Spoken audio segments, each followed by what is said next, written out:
My name is Stephen Schneck, and just days ago I completed my term as chairperson of the United States Commission on International Religious Freedom, better known as USCIRF.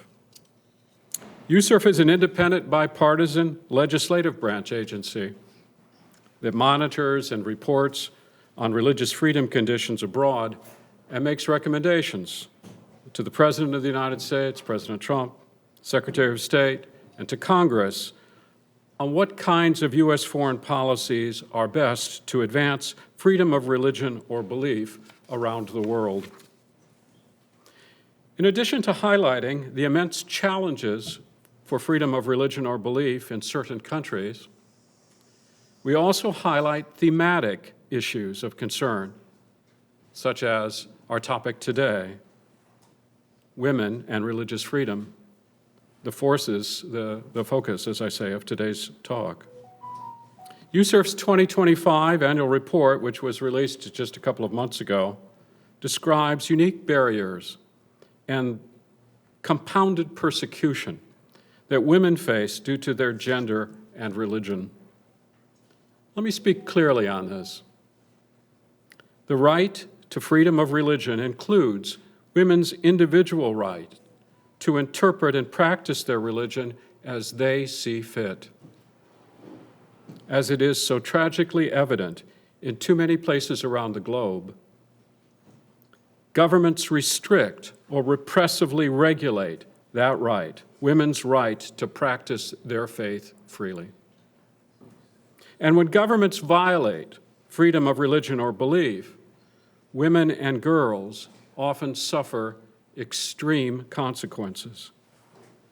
Let me share a few examples to better illustrate this issue. In Afghanistan, since 2021, the Taliban have forced women to adhere to specific religious provisions.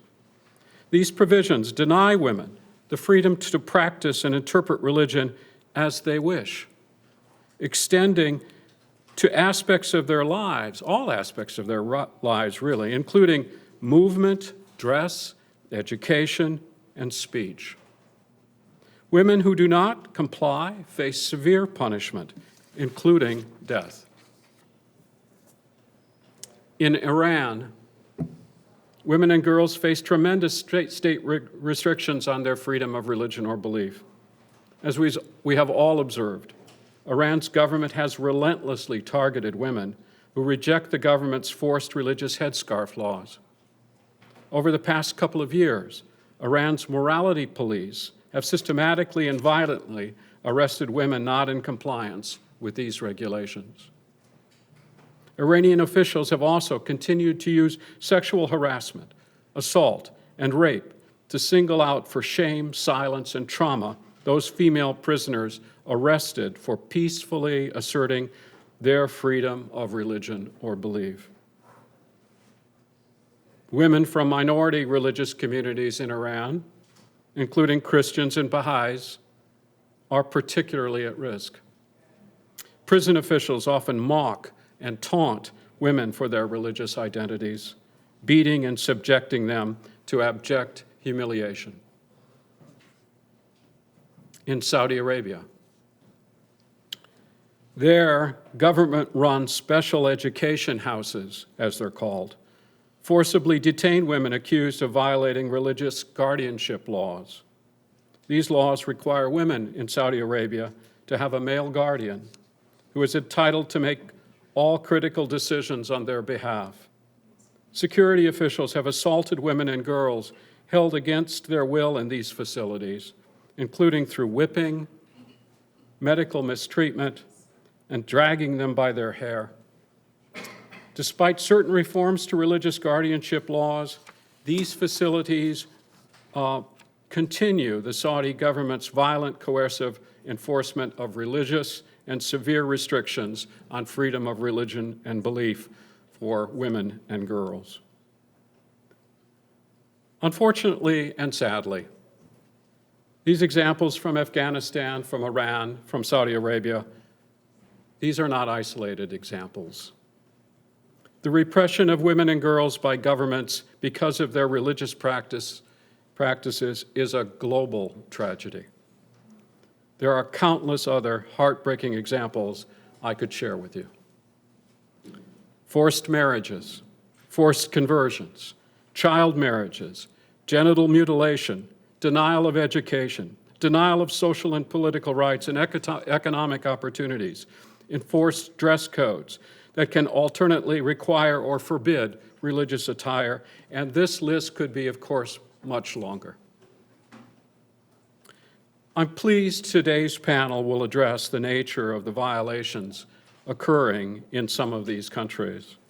However, we must not allow these myriad cases to obfuscate one other essential truth. Because women facing religious freedom restrictions are not merely victims. They are also courageous advocates who exhibit creativity, ingenuity, wisdom, courage, and resilience.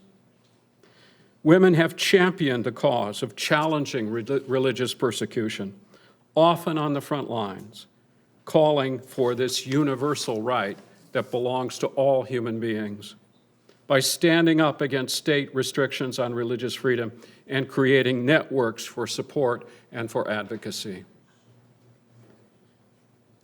My commission, USCIRF, has consistently made the point that religious freedom, freedom of religion or belief, is indeed a universal right. International law provides that every human being enjoys freedom to teach, practice, worship, and observe according to the tenets of their beliefs. Full respect for freedom of religion or belief requires that women be able to interpret, publicly express, and live out their religious beliefs that in all aspects of their lives, including marriage and divorce, bodily autonomy, speech, education, dress, including religious garb, and so on. And again, let me speak forthrightly here. Women's international religious freedom is not a bonus add-on to our work. It is an integral and fundamental component of the universal right and protections of freedom of religion or belief that every state, every country of the world is required to uphold.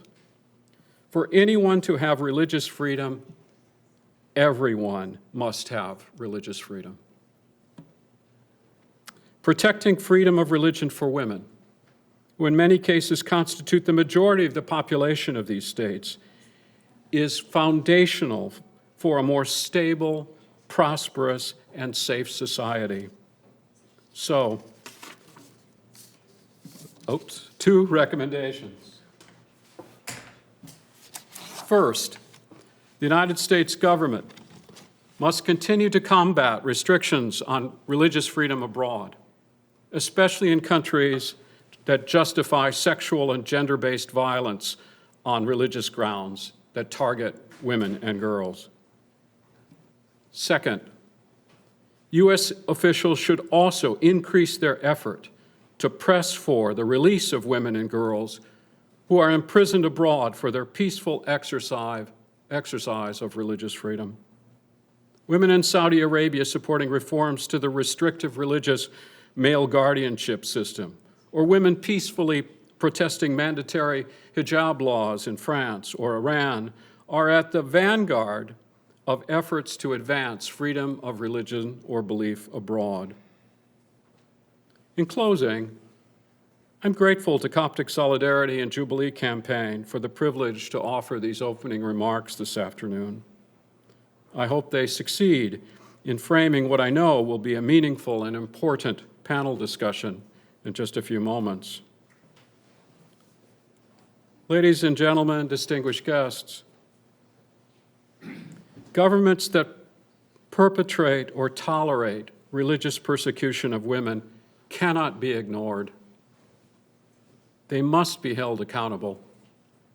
The United States Commission on International Religious Freedom remains committed to that end. Thank you all very much.